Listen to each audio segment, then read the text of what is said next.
Assalamualaikum warahmatullahi wabarakatuh. Perkenalkan, saya Rani Rahmawati dari kelompok 6 Ulumul Quran.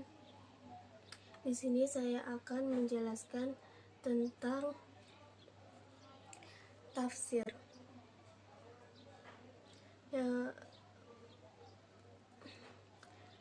Pengertian tafsir. Secara bahasa, kata tafsir berasal dari kata fasaro, artinya menjelaskan, menyingkap, dan menampakkan atau menerangkan makna yang abstrak.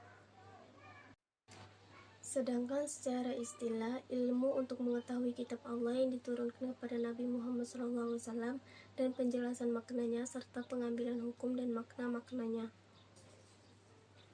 Terus ada sejarah perkembangan tafsir klasik. Sejarah perkembangan tafsir klasik berawal dari abad pertama hingga abad Hijriyah, abad ketiga Hijriyah. Tafsir pada masa klasik ini dimulai dari penafsiran Nabi Muhammad terhadap ayat-ayat, lalu penafsiran yang dilakukan oleh para sahabat dan para tabi'in. Pada realitasnya, sejarah membuktikan bahwa interpretasi kaum muslim terhadap kitab sucinya atau tafsir selalu berkembang seiring dengan perkembangan peradaban dan budaya manusia, dan perkembangan penafsiran dari klasik hingga kontemporer tidak terlepas dari akar sejarah di mana Al-Quran dipahami oleh generasi awal Islam. Al-Quran yang bercorak Al-Mas'ur inilah menjadi pionir munculnya tafsir-tafsir generasi berikutnya.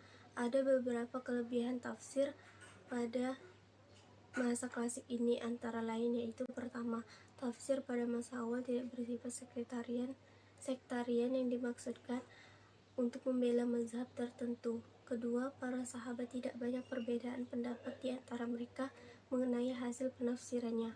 Ketiga, mayoritas penafsiran para sahabat belum kemasukan riwayat-riwayat Israiliyat yang dapat merusak akidah Islam, terutama tafsir masa Nabi dan sahabat. Selanjutnya ada perkembangan tafsir pertengahan. Perkembangan karya tafsir kali ini memasuki era pertengahan, yaitu pada sekitar abad ke-3 sampai abad ke-16 Hijriah. Periode pertengahan ini dimulai dengan munculnya produk penafsiran yang sistematis dan sampai ke tangan generasi sekarang dalam bentuk buku. Dalam peta sejarah pemikiran Islam, periode pertengahan dikenal sebagai zaman keemasan ilmu pengetahuan. Perhatian resmi dari pemerintahan dalam hal ini menjadi stimulus yang sangat signifikan bagi perkembangan ilmu pengetahuan sendiri.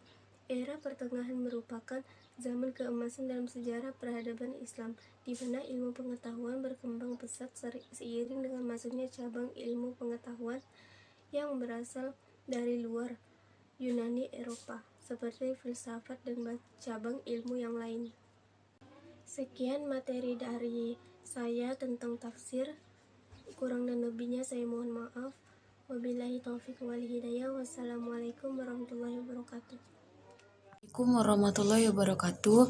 Saya Halimatus Syadiah. Saya di sini akan melanjutkan penjelasan dari materi sebelumnya. Baiklah, langsung saja. Perkembangan tafsir pertengahan. Perkembangan memasuki era pertengahan yaitu pada sekitar abad ke-3 sampai ke-16 Hijriah.